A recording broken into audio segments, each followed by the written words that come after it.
तो जी हाँ दोस्तों, पहले 1947-48, फिर 1965, फिर 1971 और फिर 1999 और अब 2025 लगातार भारतीय सेना के द्वारा पाकिस्तान की सेना को निस्ते नाबूद करते हुए इन तमाम युद्धों पर जो है जीत दर्ज की गई है।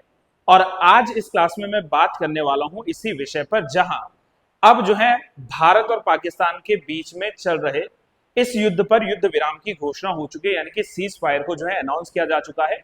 और इसकी जो ऑफिशियल अनाउंसमेंट डाली गई है, ये जो है यूनाइटेड स्टेट्स ऑफ अमेरिका के प्रेसिडेंट यानी कि डोनाल्ड ट्रंप जो है इन्होंने साझा किया है। जिस तरीके से ऑपरेशन सिंदूर के साथ एक ड्रामेटिकल ढंग से जो है ये वॉर स्टार्ट हुआ था, तो उसी तरीके से इसका एंड भी हम लोग मान सकते हैं, समापन भी मान सकते हैं। ना तो इसकी घोषणा जो है वो भारतीय ऑफिशियल्स के द्वारा और ना पाकिस्तानी ऑफिशियल्स के द्वारा साझा की गई, बल्कि इसकी जो घोषणा की गई थी वो जो है अमेरिकन प्रेसिडेंट के द्वारा की गई है।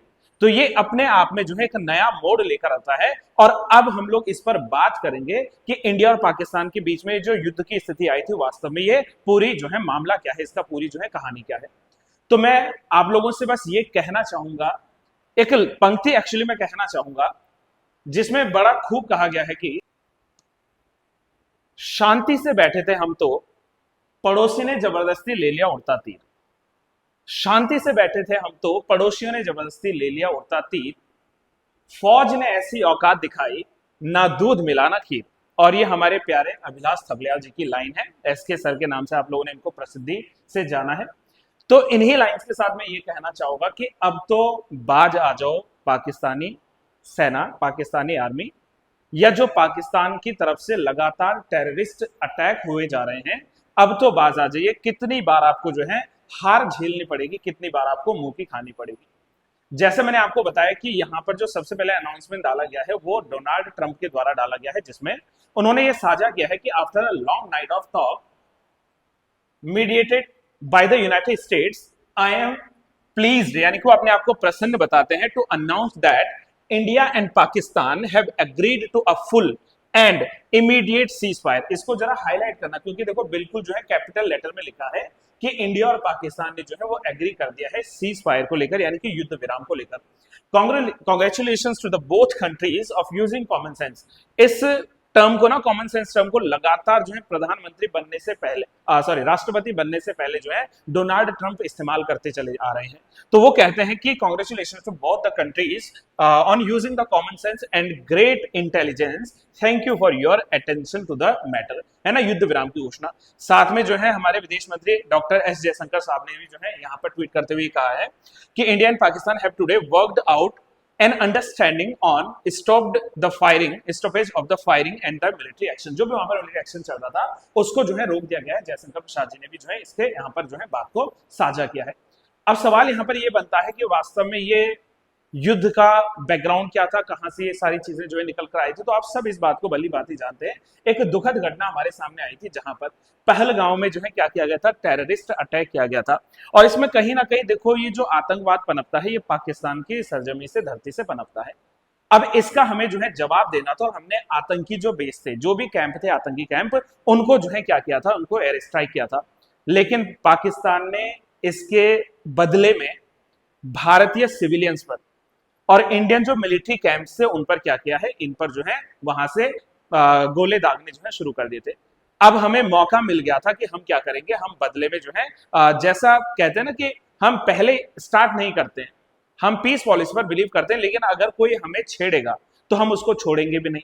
तो इसी के साथ आप लोग जानते हैं कि ऑपरेशन सिंदूर जो था, ये जो है 7 मई को 2025 को जो है स्टार्ट किया गया था। और किसके जो है खिलाफ ये किया गया था, पहलगांव जो टेररिस्ट अटैक हुआ था।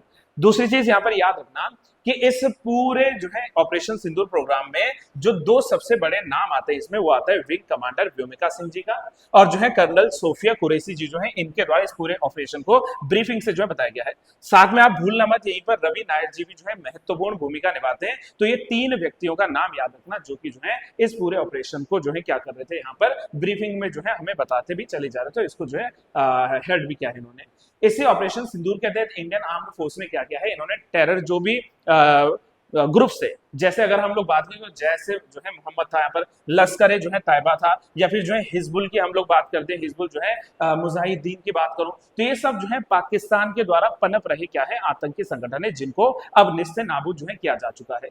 और एक चीज आप लोग ध्यान रखना कि जब हमने ऑपरेशन सिंदूर स्टार्ट किया था तो सबसे पहले हमने 9 जो ये क्या थे, जो टेररिस्ट कैंप थे, जहां पर हम लोग देख सकते हैं ये पूरी आपके सामने जो है यहाँ पर लिस्ट दी गई है, तो इन 9 जो है टेररिस्ट कैंप्स पर हम लोगों ने क्या किए थे, यहां से अटैक किया था और इनको जो है निस्ते नाबूद कर लिया था। और जैसा मैंने बताया बदले में जो है पाकिस्तानी सेना ने क्या किया है, इन्होंने सिविलियंस पर, मिलिट्री कैंप्स पर जो है हमला किया है। इस पूरे ऑपरेशन सिंदूर की अगर मैं बात करूं तो सबसे महत्वपूर्ण भूमिका जिससे एयर स्ट्राइक हुआ है उसमें जो भूमिका निभाई है वो स्काल्प ने दिखाई है। ये हमारी एक मिसाइल है, राइट। और स्काल्प जो है ये मिसाइल जो है वॉरियर ऑफ द ऑपरेशन कह सकते हैं हम लोग, जो कि सिंदूर के लिए जो इंपॉर्टेंट था।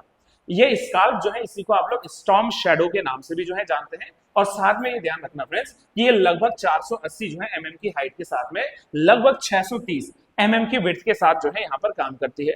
साथ में इसके जो है विंग स्पैन की बात करें, जो इसके विंग्स होते हैं पंखुड़िया, वो लगभग 3 मीटर के आसपास है। ऑपरेशनल रेंज कितना है इसका, लगभग 550 किलोमीटर तक जो है ये मार कर सकती है ना। इसके अलावा अगर हम लोग स्पीड की बात करें तो स्पीड जो है 0.95 मैक के हिसाब से जो है ये काम करती है। और वॉर हेड वेट की बात करें तो लगभग 450 किलोग्राम जो इसका वॉर हेड वेट है। और अगर लेंथ की बात करूं मैं तो लगभग 5.1 जो है मीटर की लंबाई वाली स्काल्प मिसाइल जो है इसी ने क्या किया है, ऑपरेशन सिंदूर में सबसे महत्वपूर्ण भूमिका यहाँ पर निभाई है।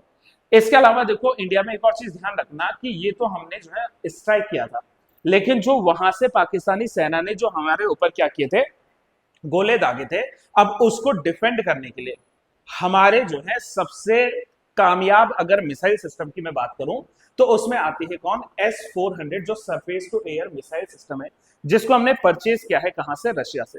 और इसी ने क्या किया था, तमाम उन जो है प्रयासों को जो पाकिस्तानी सेना के द्वारा या पाकिस्तानी आतंकवाद के अंतर्गत जो पनपती हुई वहां की जो भी सेना है उसके द्वारा जो है भारत पर जो अटैक किए गए थे उनको जो है डिस्ट्रॉय करने का काम जो किया है वो S-400 ने यहां पर किया है।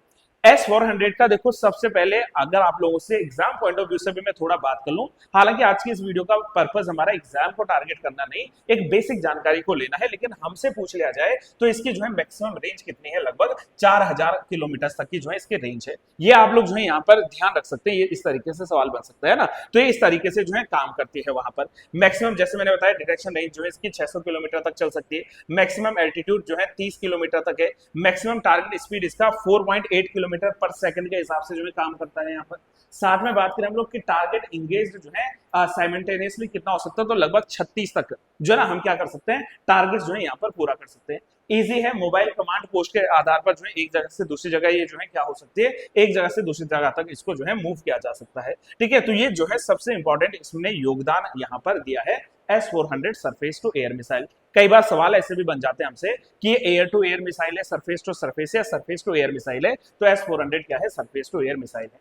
अब ऐसा नहीं था कि भारत सरकार ने ऑपरेशन सिंदूर जो है पहली बार अगेंस्ट पाकिस्तान चलाया हो, इससे पहले भी भारत सरकार ने बहुत सारे ऐसे ऑपरेशन है जिनके आधार पर पाकिस्तानियों को या पाकिस्तान की जो सेना है उसको धूल चटाई है। जैसे अगर मैं बात करूं तो ऑपरेशन रिडल जो है 1965 में भारत पाकिस्तान युद्ध के समय जो हुआ था, क्योंकि वहां पाकिस्तान की तरफ से जो है ऑपरेशन जो जिब्राल्टर है या जो ग्रैंड स्लैम है इसको लेकर क्या हमने किया था, ये ऑपरेशन रिडल जो है स्टार्ट किया था।